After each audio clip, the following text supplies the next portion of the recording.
Hi hello నమస్తే. నారా లోకేష్ గారి విషయంలో డిప్యూటీ సీఎం ఇవ్వాలి అని కార్యకర్తలు పెట్టినటువంటి డిమాండ్ మీద సీరియస్ అయినటువంటి అధిష్టానం అంట వార్తలు వస్తున్నాయి. అంటే ఎందుకు సీరియస్ అవుతున్నారు? ఓకే. మరి నారా లోకేష్ గారిని మీరు డిప్యూటీ సీఎం చేయాలని చెప్పేసి అందరూ కోరుకుంటున్నారు కదా కార్యకర్తలు మొత్తం. పవన్ కళ్యాణ్ అంటే భయం ఎందుకు టీడీపీకి? పవన్ కళ్యాణ్ లేకపోతే మీరు సర్వైవ్ అవ్వలేరు అనేటువంటి ఆ యొక్క ఇన్సెక్యూరిటీ ఫీలింగ్లోకి ఎందుకు వెళ్తున్నారు కూటమి వాళ్ళు అనేది ఒక పెద్ద ప్రశ్న మార్క్.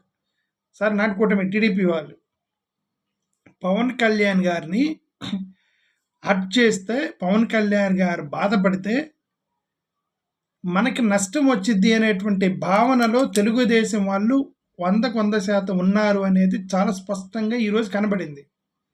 పవన్ కళ్యాణ్ అంటే భయపడుతున్నారు అనేటువంటి విషయం స్పష్టంగా కనపడింది.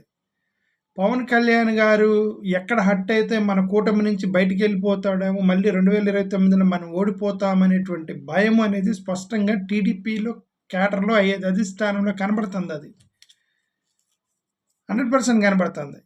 మరి లేదంటే నారా లోకేష్ గారిని డిప్యూటీ సీఎం చేయండి అన్నారు.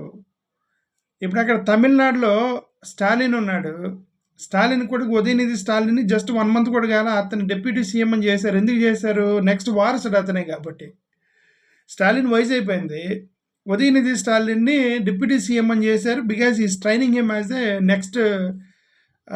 Next leader of DMK Udhayanidhi స్టాలిన్ని. ఇప్పుడు మరి ఈయన తర్వాత నారా లోకేష్ గారిని మరి మీరు ట్రైన్ చేయాలి కదా. మీరు ట్రైన్ చేయాలంటే మీ నెక్స్ట్ వారసుడిని మీరు డిప్యూటీ సీఎంకి ఇవ్వాలి అని అంటే మీరు అధిష్టానం వెనక్కి తగ్గుతుంది అంటే ఎవరి కోసం? పవన్ కళ్యాణ్ కోసమే కదా. పవన్ కళ్యాణ్ హట్ అవుతాడని, పవన్ కళ్యాణ్ బాధపడతాడనే కదా మీరు భయపడుతున్నారు. అది ఒక పాయింట్. రెండవ పాయింట్, అసలు పవన్ కళ్యాణ్ గారితో ఇప్పుడు మీ యొక్క ప్రభుత్వానికి పవన్ కళ్యాణ్ గారి యొక్క అవసరం లేదు. నిజం చెప్పాలంటే వీళ్ళకి సరిపడా సీట్లు ఉన్నాయి. ఒకవేళ పవన్ కళ్యాణ్ గారు ఈ కూటమి నుంచి బయటికి వెళ్ళిపోతాము అని అన్నీ ఒకవేళ బయటికి వెళ్ళినా సరే ప్రభుత్వం పడిపోదు, టీడీపీ ప్రభుత్వం కొనసాగింది. ఎందుకంటే వాళ్ళకి సఫిషియెంట్ సీట్స్ ఉన్నాయి. అసలు పవన్ కళ్యాణ్ అనే వ్యక్తి ఇంకా కూటమిలో ఉండటం మరీ దౌర్భాగ్యం. అది ఎందుకంటే తనది ఒక ఇండిపెండెంట్ పార్టీ. ఒక ఇండిపెండెంట్ పార్టీ అయినప్పుడు ఇండిపెండెంట్ పార్టీగా డెవలప్ చేసుకోవాలి అతను. ఎంతకాలం అలా టీడీపీ కనుసన్నల్లో ఉంటారు? అంతగాని మెర్జ్ చేసుకుంటూ పోయింది కదా. 3 పార్టీలు మెర్జ్ చేస్తే పోయింది కదా. విడిపోవాలంటే భయపడుతున్నారు ఎందుకు అనేది ఒక పెద్ద ప్రశ్న అది. ఓకే. సో మరి వీళ్ళెందుకు నారా లోకేష్ గారికి డిప్యూటీ సీఎం అని అంటానికి కార్యకర్తలు అంటుంటే మరి అధిష్టానం ఎందుకు భయపడుతున్నారో, ఎందుకు కోపం అయ్యారో, ఎందుకు సీరియస్ అయ్యారో మనకైతే తెలియదు. ఒక పాయింట్. రెండోది, కొలుకుపూడి శ్రీనివాసరావు గారిని డిసిప్లినరీ యాక్షన్ కమిటీ పిలిచారట. ఒక ప్రశ్న అడుగుతున్నాను. కొలుకుపూడి శ్రీనివాసరావు గారు చేసినటువంటి కొన్ని కామెంట్స్ని బట్టి ఆయన డిసిప్లినరీ యాక్షన్ తీసుకున్నారా, లేదంటే అతను దాడి చేశాడని డిసిప్లినరీ యాక్షన్ తీసుకున్నారా? మనకైతే ఏ కారణం ద్వారా మనకు తెలీదు. ఎందుకు ఓన్లీ కొలుకుపూడి శ్రీనివాసరావుకే మీరు సోకాజ్ నోటీస్ ఇచ్చారు? జేసీ ప్రభాకర్ రెడ్డి గారు కూడా రీసెంట్గా కొద్ది కాంట్రవర్షియల్ అయ్యారు కదా. జేసీ ప్రభాకర్ రెడ్డి గారు కాంట్రవర్షి అయ్యారు, పార్థసారథి గారు కాంట్రవర్షి అయ్యారు, ఇట్లా చాలామంది కాంట్రవర్సీ అయ్యారు కదా ఈ మధ్య. ఓన్లీ ఒక కొలికిపూడి శ్రీనివాస్ అనేటువంటి దళిత నాయకుడిని ఎందుకు టార్గెట్ చేశారు టీడీపీలో? ఎందుకంటే కొలికిపూడి శ్రీనివాస్ అనే వ్యక్తి స్టేజ్ మీద నిలబడి, ఇదిగోరా మీరు మీ అంతటా మీ హక్కుల కోసం మీరు పోరాడుకోకపోతే వాళ్ళ కింద బానిసలుగా మనం బతకాల్సి వచ్చిద్దని తన స్టేజ్ నుంచి మాట్లాడాడు ఒకసారి అతను. ఒక గ్రామంలో 1300 మంది ఉంటే వాళ్ళలో 35 మంది, 300 మంది, 150 మంది వాళ్ళు చౌదరీలు ఉన్నారు. మిగతా వాళ్ళందరూ ఎస్సీ ఎస్టీ బీసీలే.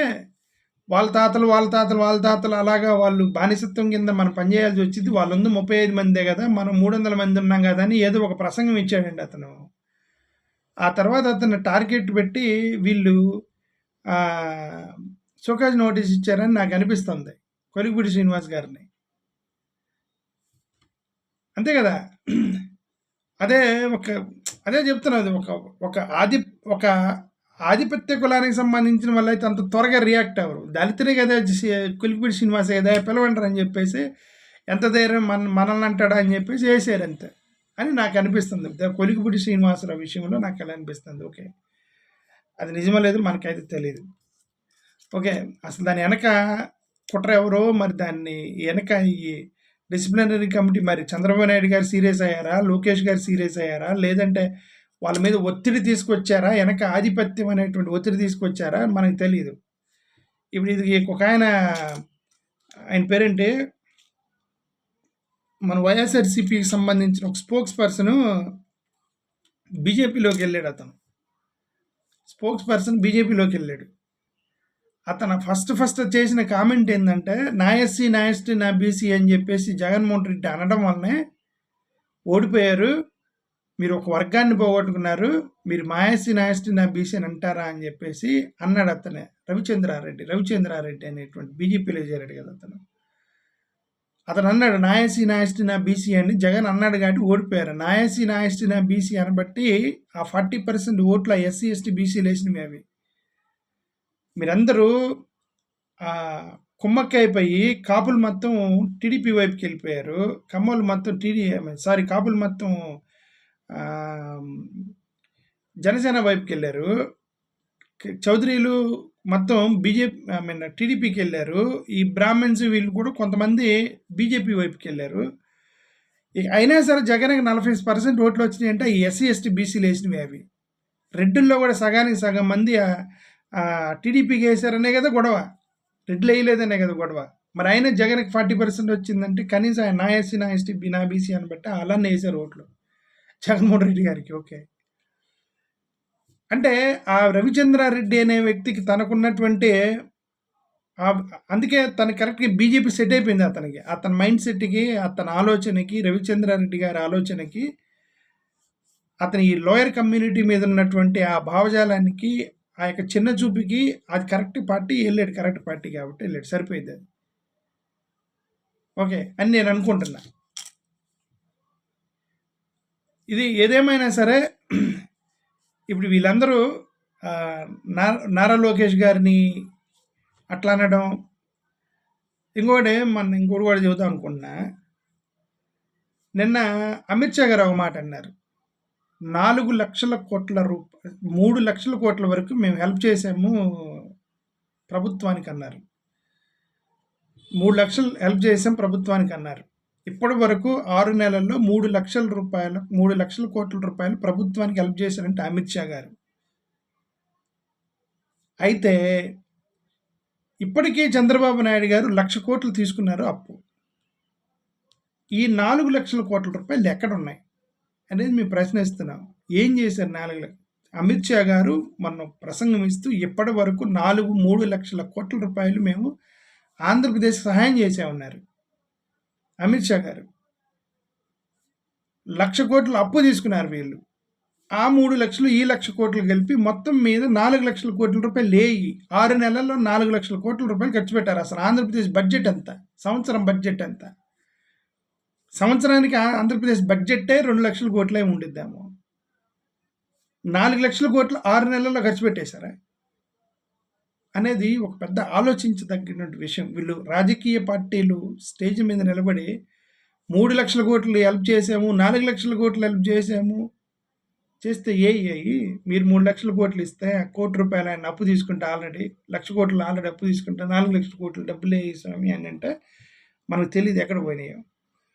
అది పొలిటికల్ స్టేట్మెంట్ అయినా అయి ఉండాలి, అబద్ధమైన అయి ఉండాలి, లేదంటే వాళ్ళు నిజంగా ఇస్తే ఆ డబ్బులు వీళ్ళు మాయ చేశారని ఆయన ఉండాలి, లేదంటే అకౌంట్ ఉండాలి కదా.